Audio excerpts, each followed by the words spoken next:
to another video of me reading Harry Potter and the Philosopher's Stone. So we're back to this very pretty book, but as always I'm gonna take off this one.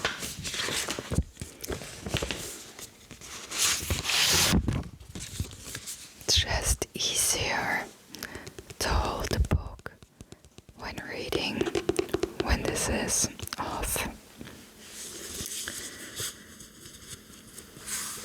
So we're at chapter 4, The Keeper of the Keys. Boom! They knocked again. Dudley jerked away. "Where's the cannon?" he said stupidly. There was a crash behind them, and Uncle Vernon came skidding into the room. He was holding a rifle in his hands. Now they knew what had been in the long, thin package he had brought with them. "Who's there?" he shouted. "I warn you, I'm armed." There was a pause, then smash! The door was hit with such force that it swung clean off its hinges, and with a deafening crash landed flat on the floor. A giant of a man was standing in the doorway. His face was almost completely hidden by a long, shaggy mane of hair and a wild, tangled beard, but you could make out his eyes glinting like black beetles under all the hair. The giant squeezed his way into the hut, stooping so that his head had just brushed the ceiling.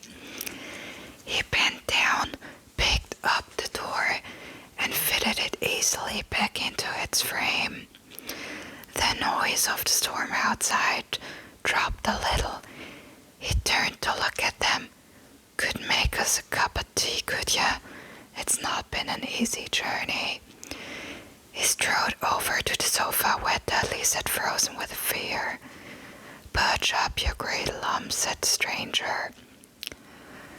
Dudley squeaked and ran to hide behind his mother, who was crouching terrified behind Uncle Vernon. "And there's Harry," said the giant. Harry looked up into the fierce, wild, shadowy face and saw that the beetle eyes were crinkled in a smile. "Last time I saw you, you was only a baby," said the giant. "You look a lot like your dad, but you've got your mom's eyes." Uncle Vernon made a funny rasping noise. "I demand that you leave at once, sir," he said. "You are breaking and entering." "Ah, shut up, Dursley, you great prune," said the giant. He reached over the back of the sofa, jerked the gun out of Uncle Vernon's hands, bent it into a knot as easily as if it had been made of rubber, and threw it into a corner of the room. Uncle Vernon made another funny noise, like a mouse being trodden on. "Anyway, Harry," said the giant, turning his back on the Dursleys, "a very happy birthday to you. Got so much fire here. I might have sat on it at some point, but it'll taste alright." From an inside pocket of his black overcoat he pulled a slightly squished box. Harry opened it with trembling fingers. Inside was a large sticky chocolate cake with "Happy Birthday, Harry" written on it in green icing. Harry looked up at the giant. He meant to say thank you, but the words got lost on the way to his mouth, and what he said instead was, "Who are you?" The giant chuckled. "True, I haven't introduced myself. Rubeus Hagrid, keeper of keys and grounds at Hogwarts." He held out an an enormous hand and shook Harry's whole arm. It's quite funny that this never really got explained anywhere in the books, like what the keeper of keys and grounds at Hogwarts actually means. I mean, grounds, alright, like he's there keeping care of everything, but the keys, well, maybe because he has a key for Gringotts, like maybe people give him all the keys for important things. But yeah, it doesn't really get explained anywhere, and I have done some research, and yeah, no one really seems to know what that means. Leave me a comment if you know what's meant with keeper of the keys. I can only think of like a Halloween song, the keeper of the 7 keys, I think it's called. Yeah, but otherwise I don't really know. What about that tea then, eh? He said, rubbing his hands together. I'd not say no to somewhat stronger if you've got it, mind. His eyes fell on the empty grate with the shriveling crisp packets in it, and he snorted. He bent down over the fireplace. They couldn't see what he was doing, but when he drew back a second later, there was a roaring fire there. It filled the whole damp hut with flickering light, and Harry felt the warmth wash over him as though he'd sunk into a hot bath. The giant sat back down on the sofa, which sagged under his weight, and began taking all sorts of things out of the pockets of his coat. A copper kettle, a squashy package of sausages, a poker, a teapot, several chip mugs, and a bottle of some amber liquid, which he took a swig from before starting to make tea. Soon the hut was filled with the sound and smell of sizzling sausage. Nobody said a thing while the giant was working, but as he slid the first 6 fat, juicy, slightly burnt sausages from the poker, Dudley fidgeted a little. Uncle Vernon said sharply, "Don't touch anything he gives you, Dudley." The giant chuckled darkly. "Your great button of a son don't need fattening anymore, Dursley. Don't worry." He passed the sausages to Harry, who was so hungry. He had never tasted anything so wonderful.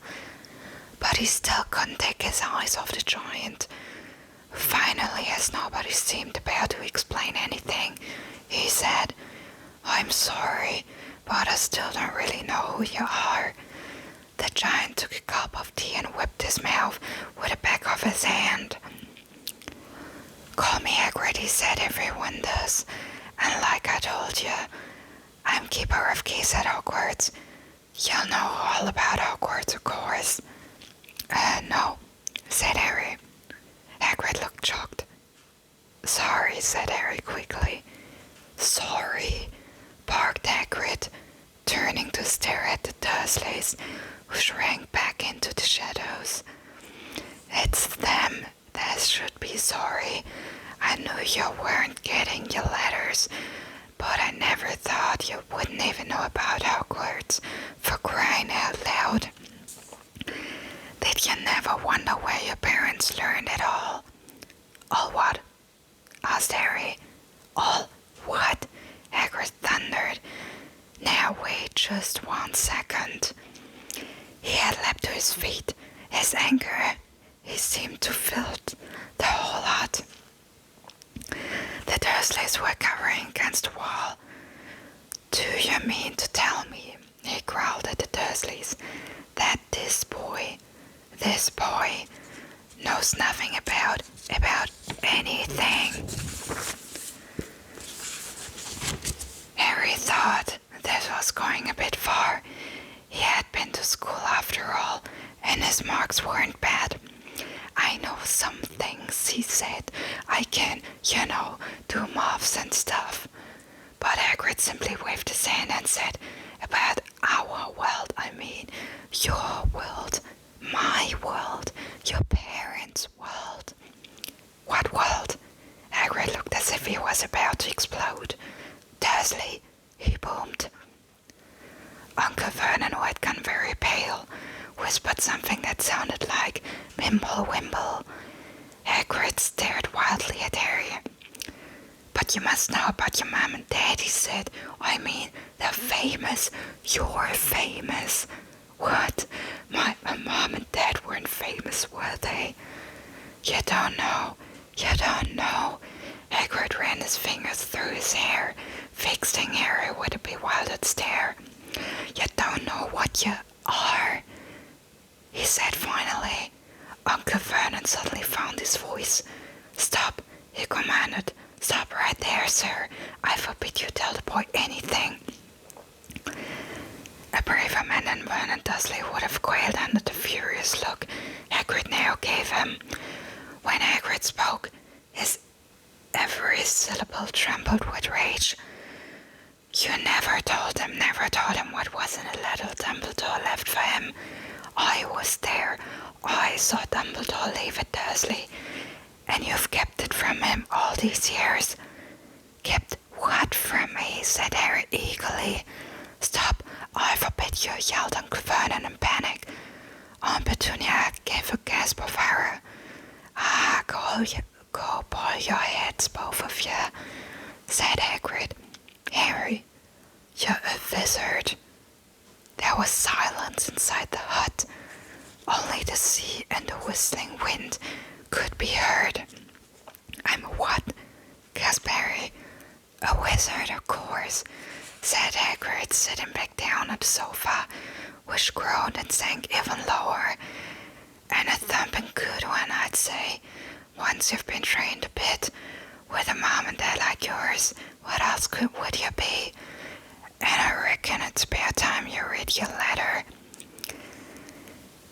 Harry stretched out his hand at last to take the yellowish envelope, addressed in emerald green to "Mr. Harry Potter." The floor had on the rug to see. He pulled out the letter and read, "Hogwarts School of Witchcraft and Wizardry, Headmaster Albus Dumbledore. Order of Merlin First Class, Grand Sorcerer, Chief Warlock, Supreme Mugwump, International Confederation of Wizards. Dear Mr. Potter, we are pleased to inform you that you have a place at Hogwarts School of Witchcraft and Wizardry. Please find enclosed a list of all necessary books and equipment. Term begins on 1st of September. We await your owl by no later than 31st of July. Yours sincerely, Minerva McGonagall, Deputy Headmistress." Question exploded inside Harry's head like fireworks, and he couldn't decide which to ask first. After a few minutes he stammered, "What does it mean? They await my owl."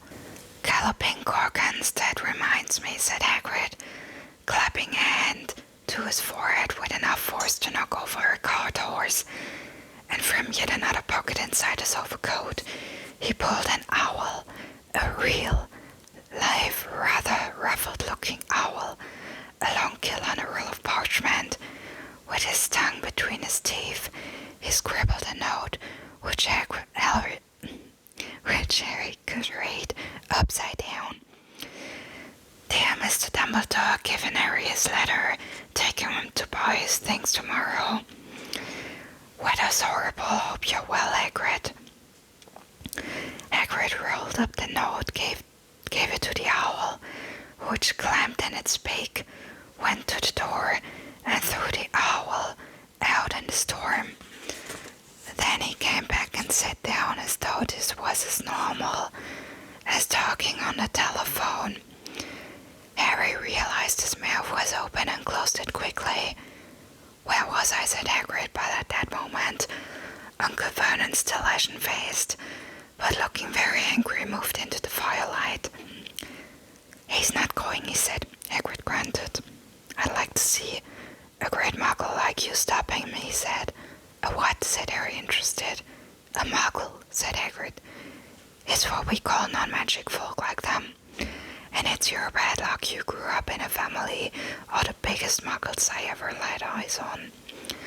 We swore when we took him in we'd put a stop to that rubbish," said Uncle Vernon. "Swore we'd stamp it out of him. Wizard, indeed."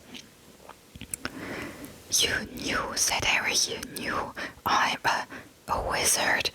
"Knew," shrieked Aunt Petunia suddenly. "Knew? Of course we knew. How could you not be, my dreaded sister being what she was?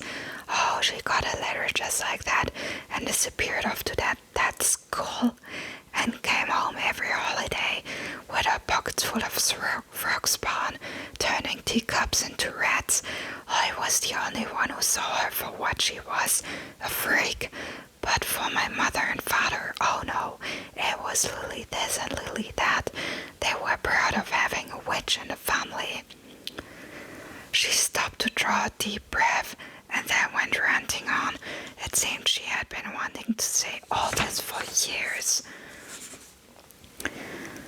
"Then she met that Potter at school and they left and got married and had you. And of course I knew you'd be just the same, just as strange, just as abnormal. And then a few places she went and got herself blown up, and we got landed with you." Harry had gone very white. As soon as he found his voice again, he said, "Blown up? You told me they died in a car crash." "Car crash," roared Hagrid, jumping up so angrily that the Dursleys scuttled back to their corner. "How could a car crash kill Lily and James Potter? It's an outrageous scandal. Harry Potter not knowing his own story when every kid in our world knows his name." "But why? What happened there?" Harry asked urgently. The anger faded from Hagrid's face. He looked suddenly anxious. That's it with the first part of Chapter 4 of Harry Potter and the Philosopher's Stone. And if you like this video, please give it a thumbs up and subscribe to my channel. And I see you in the next video.